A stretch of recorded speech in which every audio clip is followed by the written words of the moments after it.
Hey guys, got directed to some, let's say, creative ideas as to why atheists are wrong about not accepting the God claim. Let's check it out. Religion and philosophy are two of my favorite topics to talk about. Now I've got a little note card here that I'll be referencing throughout the video with my 5 main points.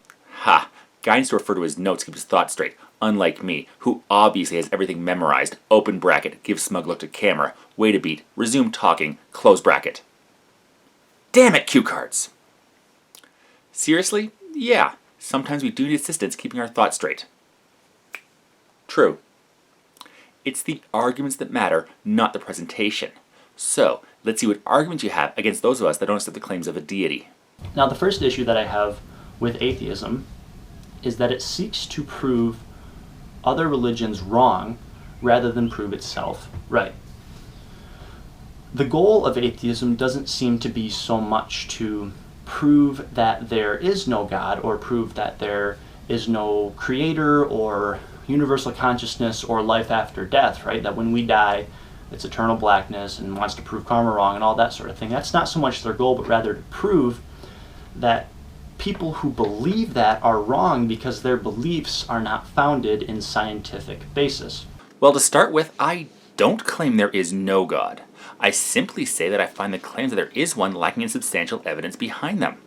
I'm willing to admit I'm wrong, but until such time as you can prove your claims that there is an intelligent creator being behind the formation of the universe, then I'll feel free to dismiss such claims.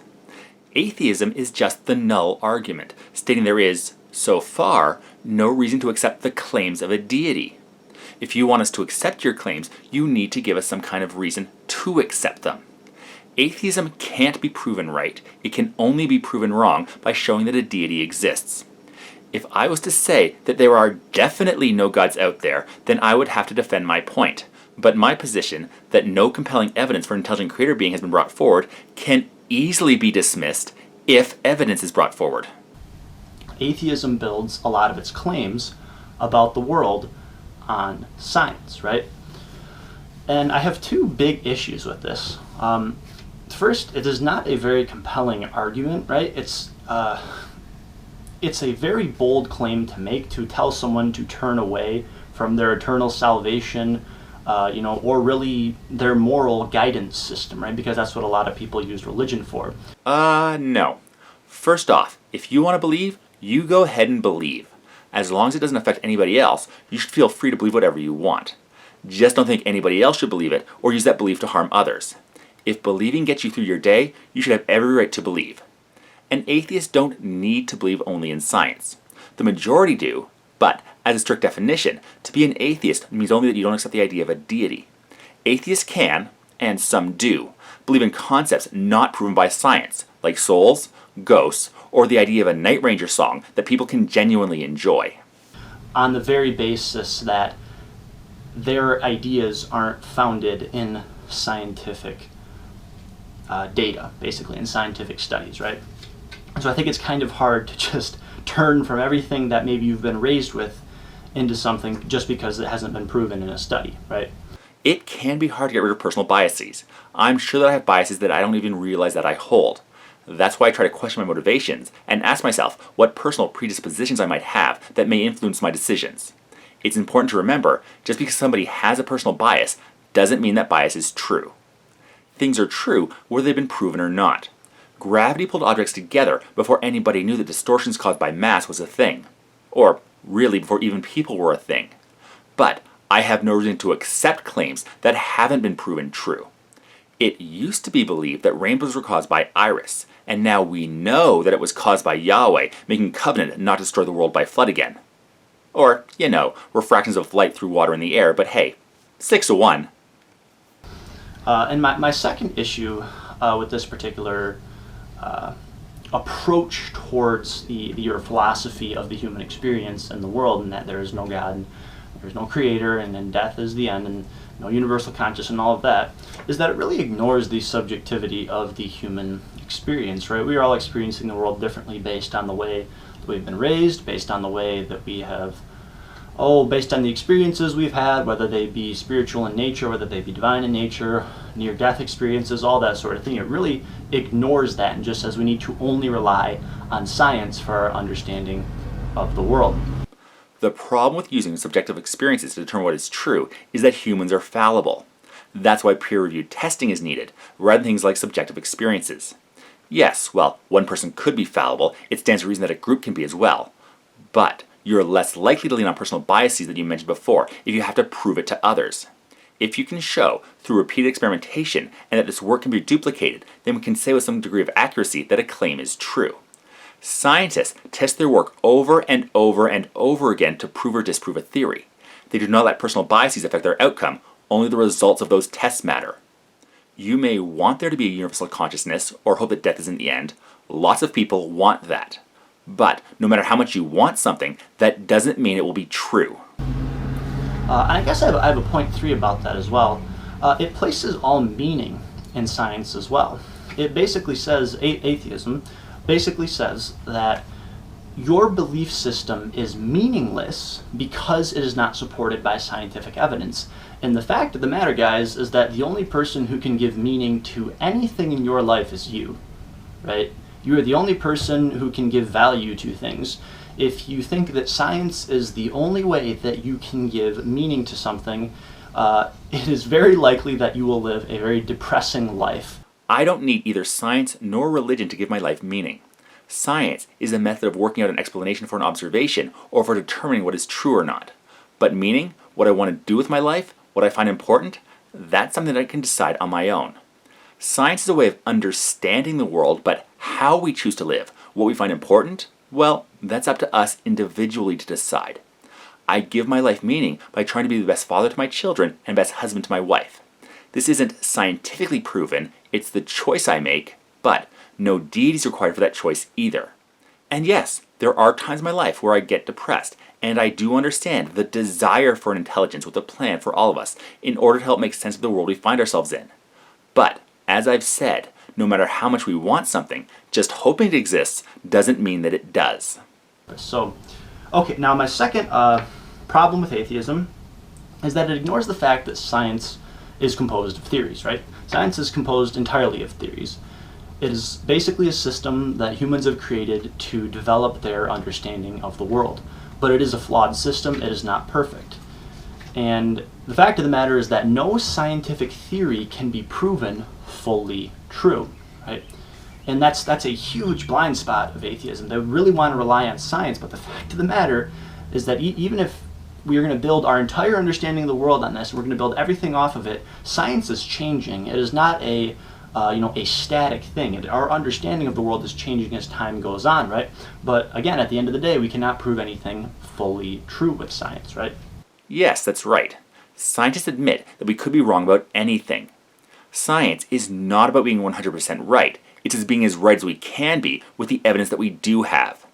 New evidence can appear and disrupt existing theories. And scientists love that. They want to be corrected if they're wrong. As new evidence is collected and our understanding of the world is refined and updated, we get closer and closer to knowing what is actually true. For instance, biological evolution via natural selection is one of the most well-proven theories out there. Every piece of evidence that has been collected has strengthened that theory. But biologists know that it could be refuted or even replaced with a better explanation at some point. Since no evidence has falsified or replaced it, we can be fairly certain that it's the correct explanation for the diversity of life. Being able to admit we were wrong is not a blind spot to science, it's a boon. We want to be as right as possible, so saying we were wrong is needed to advance when new evidence shows that theories in the past were incorrect.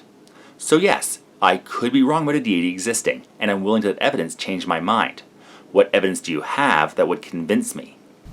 So it's kind of bold in that way, atheism. It's kind of bold in the way that it says, well, because we have science, we don't need to bother with any of this other stuff, any of this spiritual nonsense or these people gathering in religious areas. We just need to use science because it is our understanding of the world, and it is a very, very bold claim to make. And I don't make that claim. If you can show that your spiritual system is true, with testable, repeatable evidence, then I would have to follow where those claims lead. I don't say that spiritual or religious beliefs are wrong, I simply say there is no reason to accept those claims because they have no evidence behind them. It's a subtle but significant distinction. Show us some evidence that religious claims are true, and we'll have to follow where that evidence leads. If you can show that a deity, not just yours, but any kind of intelligence is behind the creation of the universe, then we'll have to update our theories to accommodate that new evidence. My point number 3 is that there's a religious negativity bias, right? If you talk to someone who is an atheist and ask them why they don't like religion, oftentimes they will bring up things like the Crusades. I've seen people bring up things like Islamic terrorism, like, for example, the Catholic Church's suppression of information, right? And yes, I mean, they've got a good point, right? That's actually not a good point for atheists to bring up for saying there isn't a deity. Yes, we can dislike religious systems for the injustices that they promote and the harms that they do, but that doesn't disprove the existence of a deity. Let's have a thought experiment and assume that there is a God out there who created the universe and really does take an interest in humanity. There is absolutely no reason to assume that this God would be nice. This creator could be a total dick and hate certain humans for the color of their skin, who they love, or what foods they eat on certain days of the week. I remember when eating meat on a Friday was supposed to be a hell-worthy trespass. This deity could want people to hate others for the same reason it does. Saying that a god, or its followers, are horribly immoral doesn't disprove the existence of a deity. I can think of several humans I hate, but I don't claim they don't exist because I don't like them. My issue with religion on this point is that I don't like how it harms others with unproven claims, and it shouldn't be allowed to push its beliefs on people who don't want to follow it. But all that harm done doesn't prove or disprove the existence of a deity itself. Okay, now point number 4 is the complexity theory. And they like to poke holes in that as well. Before we begin, if you start off admitting that atheists can poke holes in your claims, you might not want to use those claims. But let's see where you go. And basically the complexity theory is that, well, the world is far too complex, far too intricate and detailed, right? I mean, if you look at all the fields of study, look at all the different branches of things you can go into in college and all just the different crazy understandings in the world, and the fact that we still don't even understand things totally, in their complete way, then there must be a creator, right? Because how could something this incredible emerge from absolutely nothing, right? First off, what do you mean by absolutely nothing? We know the universe had a massive expansion at some point in the past. We have evidence to show it happened approximately 13.8 billion years ago. Our knowledge of physics has shown how this massive expansion could have formed simple matter like hydrogen and other light elements. How those can form the nuclear engines known as stars that can convert these lighter, simple elements into heavier, more complex ones. Complexity can come from simple forms. We may not know what caused the initial expansion, but slotting intelligent creator being into the gaps of our knowledge is not logical since we don't have any evidence of one. If we know that something occurred, but don't know how it happened, we simply say we don't know what caused it. Hopefully, we can add a yet to the end of that sentence, but honestly, while we have varying hypotheses, we may never know what happened to cause the Big Bang billions and billions of years ago. Hold on.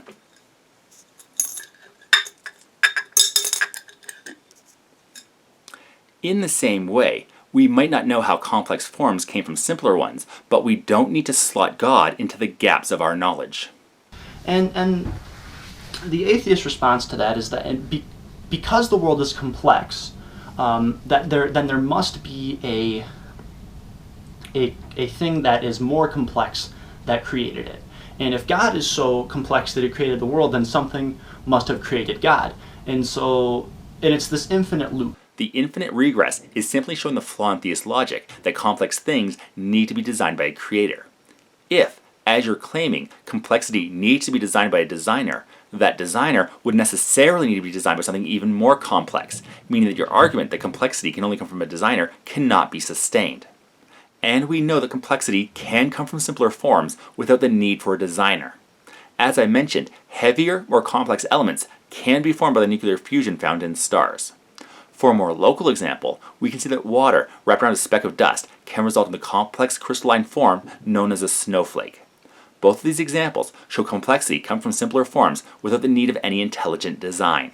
You don't really need to have something that created God. He kind of solves that, if you really think about it, or the universal consciousness, or whatever you want to call it, right? If God could just exist, why couldn't some non-intelligent process that caused the universe just exist? Or, even more simply, if a complex thing like God could just exist, then the universe itself could just exist. The argument you make says that God exists because a God can exist. It doesn't make any kind of argument for your God actually existing. What examples of complexity are you talking about that must be attributed to a deity? Not simply, we don't know therefore God, but what exactly points to intelligence being the explanation for a natural phenomena? One of the things I've used in the past that would convince me would be a believer using prayer, asking their God to create a legible and personal message to me in the sky out of the clouds. That would show a level of complexity that would definitely point to intelligence behind it. We would obviously have to test beyond that, but it would be a good starting place. Oddly enough, nobody has ever taken me up on that challenge. There are many examples of complexity that we don't have an explanation for. How certain adaptations evolve, for example. But we don't slot deity into those because there is no evidence of an intelligence behind those unknowns that we can use as an explanation. The higher world, the higher dimensions, the spirit world, whatever you want to call it, like that kind of solves that riddle there because it is a complex system that we cannot understand, right? And so this system around us is complex enough, so we're trying to make sense of this, but yes, there is something greater that we cannot understand. We cannot see how, we cannot fathom how that has created this world. The problem with your higher dimension spirit world is that you have no evidence for it or any kind of intelligence behind it. Yes, I could be wrong. There could be multiple dimensions that we haven't accessed yet. But until you show evidence of such a thing, I have no reason to accept it. Just because a claim solves a riddle doesn't mean that claim is correct. The riddle of how the sun moves across the sky was solved by the Greeks, who believed that Helios pulled it with his great chariot. While that answer certainly solved the riddle, it had the unfortunate caveat of, well, not being true.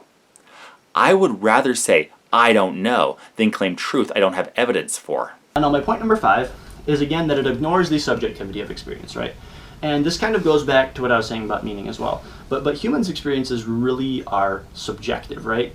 This is actually very apparent if you look at situations where people are in a very violent circumstance, okay? Or a really horrifying circumstance. If they're in some kind of a shooting or some kind of a situation where their life is on the line. People see things differently in that circumstance, right? People will say that different amounts of shots were fired, or something else happened, right? If you talk to the people at the Twin Towers, they all have different descriptions of what happened, and it's really universal across the board, right? So what you're saying is that people's memories are not always accurate when they're going through stressful points in their lives. Wow, shocker! Yes, people's experiences can be colored by emotional or stressful circumstances they find themselves in. During stressful situations, the more emotional parts of the brain can take over and cause people to act in ways they wouldn't rationally act and misapprehend the world around them. As an example, the most stressful, emotional time of my life was when my youngest daughter passed away. I was exhausted, had barely slept, and had just lost my little girl, so I was not thinking clearly. I went down to get some food from the coffee shop because I hadn't eaten yet except for some candy I'd grabbed earlier. While I was in line, I was convinced I saw Steven Spielberg walking through the hospital. Obviously, it wasn't him. Why would we be in a random Canadian hospital on Halloween morning? But my perceptions and emotional state at the time led me to the wrong conclusion. Now, it turns out the person I saw was the chaplain for the hospital, so you can imagine my shock when I got back to the room with breakfast to see him talking with my wife and mother-in-law. This is exactly why we shouldn't just blindly trust people's claims about the world based on their experiences, and testable, repeatable evidence is needed to prove a theory correct, not just the claims of people. When people are in that particular panicked state of mind, they perceive the world differently. And that kind of goes back to Einstein's theory of relativity, right? And that our understanding of space and time is relative to where we are in space and time, right? No. Time dilation and people's memories of events have nothing to do with one another. I'm not even sure where to go with this. Yes, according to Einstein, time and matter are related to each other, but I don't see how this relates to people's perceptions of events being clouded by stress or panic. Seriously, does anybody know what he means by comparing people's reactions and their state of mind to objects moving through space-time? And this kind of goes even further back to videos I've posted years and years ago about the dimensionality of the world and how as three-dimensional creatures we are perceiving the world, right? We cannot fully perceive or fully see in 3 dimensions, but our understanding of the world is based on where we are in it, right? And that kind of also goes to the next level of it as well, perhaps a 4th dimensional creature would have a far better understanding of things. It could understand the laws and the rules of our world around us far better than we can, because we are immersed in a three-dimensional world, right? So I guess those are just some of the five main issues that I have. Yes, and all your arguments boil down to, you don't know, it could be true, which, while an accurate statement, doesn't really prove anything. Saying something could be true in no way makes it true. Show your reasoning as to why you believe that a deity exists, provide that evidence, and the rest of the world will have to see where that evidence takes us. And I've been in some discussions with people, and I consider myself a pretty religious person. I'm a Christian. I believe that God created the world and Jesus came back to save me from my sins, but that doesn't mean that I think that anybody who doesn't believe in him is damned, right? I think that is quite a stigma of Christianity and of religion as a whole, and this kind of goes back to the religious negativity bias, is they assume that every religion basically says, if you don't believe what we believe, then you're damned to eternal hell, right?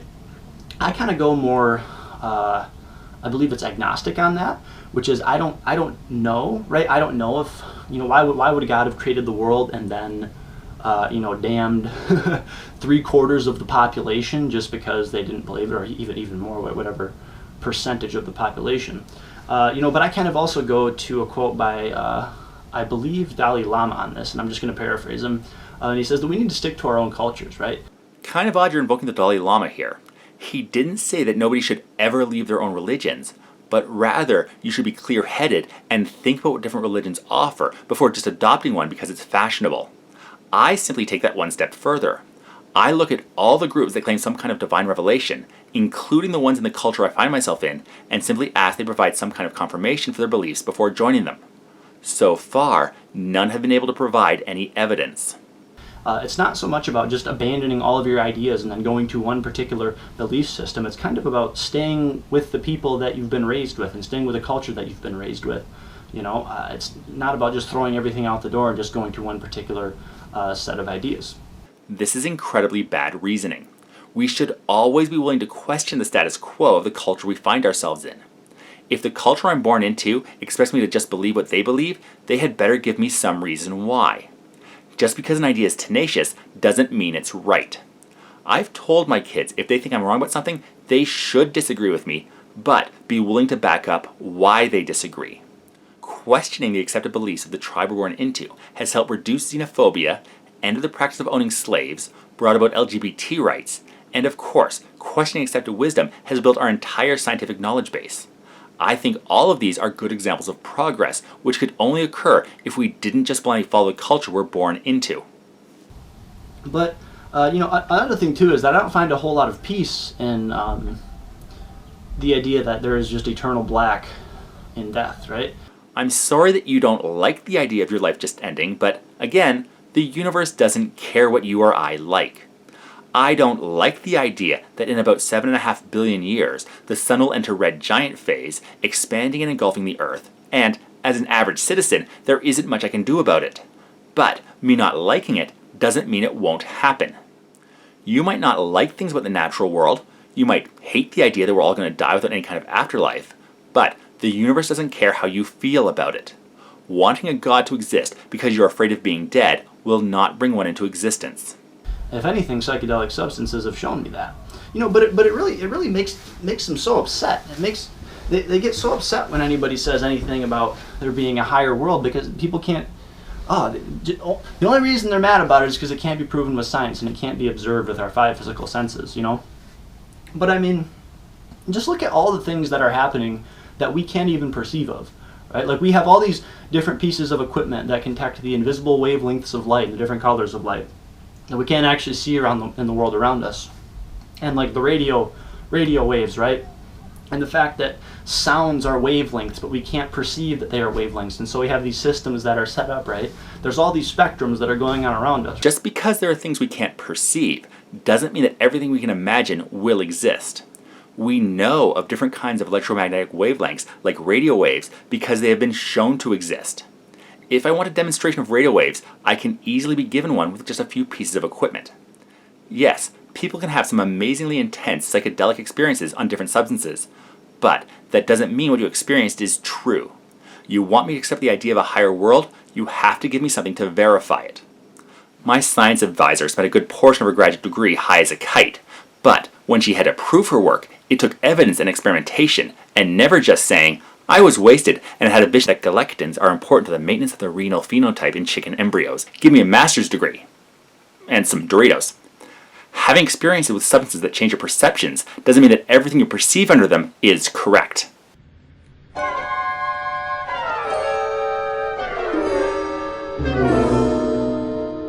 See? People's perceptions of things can be disastrously wrong when chemically altered. It also brings up the question, even if, while under the effects of some psychedelic, you do have a vision of the correct version of reality where there is an afterlife, how do you differentiate that from someone who just experienced some random nonsense?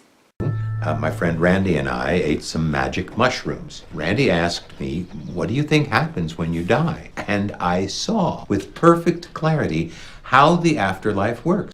Thank goodness he had that hallucination. He could have had the one Randy had where everything was made of ears. Way less helpful.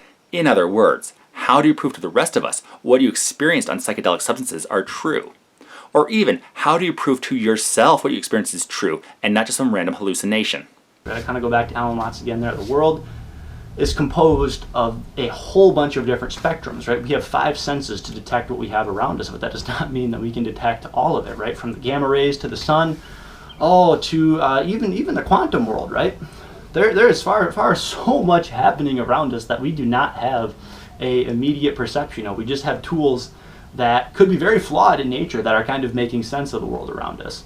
And so to say that there isn't something greater, there isn't some kind of something that is outside of this reality is almost to ignore the fact that we know so little about the world around us and that we have so little of a perception of what is happening. We are very, very limited, right? Yes, there is almost certainly things about the universe that we don't know or even could ever know.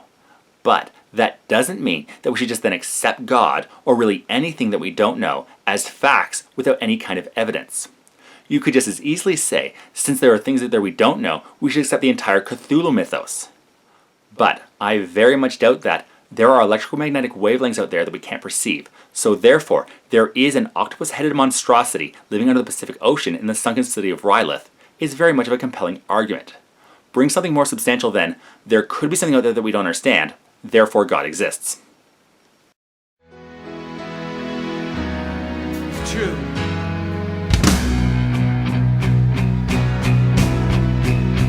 We want to hear you sing tonight. Come on with us. 1,